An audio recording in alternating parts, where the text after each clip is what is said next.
Hi. Some of you may have watched my videos before, and that's totally awesome. But today is a bit different.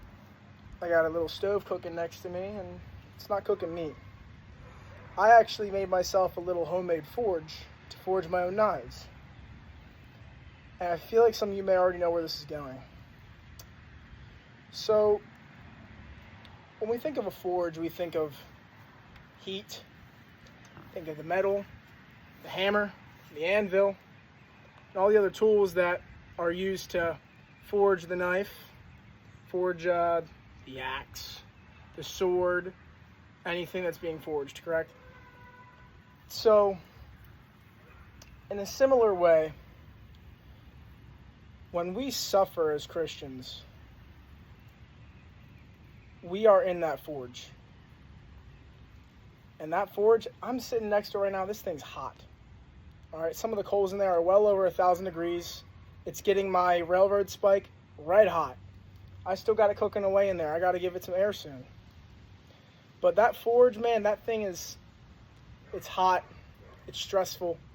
It's not to be messed with. And in a way, that's how our suffering is with God, man. We get put in that forge, that furnace, and it's hot. It's hot.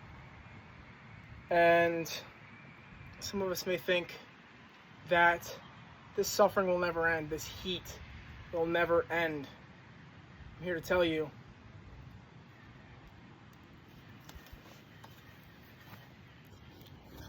that that heat will eventually end, but I don't know when. See, God puts us in the furnace to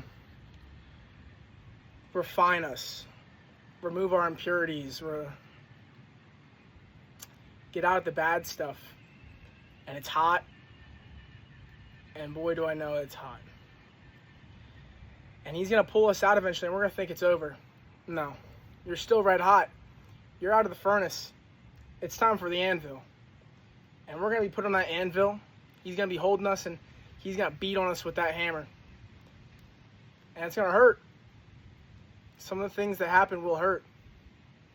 But inevitably, it shapes us as Christians and men of God and women of God and overall children of God of who God wants us to become. And we need to take hope in that. Great hope. That the God of the universe literally puts you in his mind and puts you first. And wants to change you for the better. I know I've been under the anvil. I've been in the forge. And it's hot and it's stressful. And it hurts. Boy, does it hurt. But approach the forge, the suffering, with great gratitude, with glee, if you may. Be thankful that it's happening. Be thankful that you can sit around and enjoy the sun, or even work for a purpose, or just wake up in general. Talk to your friends and your family. That you have good health, or you get to be there for somebody in their time of need. That's amazing. We have to have gratitude even in our worst. Even at our worst, we have to have just a good attitude. Have gratitude. Don't take anything for granted. Never do it.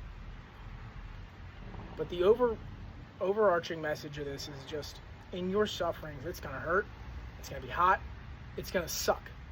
And let me tell you, it sucks to suffer. It sucks. You'll lose sleep. You'll lose loved ones. You'll lose good friends. But in the end, God will point you to who he wants you to become and who you need to be. And in the end, that is better than what you had in your mind. And I pray that when you're on that anvil, when you're in that furnace, you seek God earnestly with all your heart. Because I know that when I was suffering, my suffering pointed me to God, and I'm doing so much better. The knife I am forging right now is for my loved one, for someone I care for very dearly. She didn't ask me for it. I'm doing it because I want to, because I feel obligated to do so. Gratitude and suffering. God bless.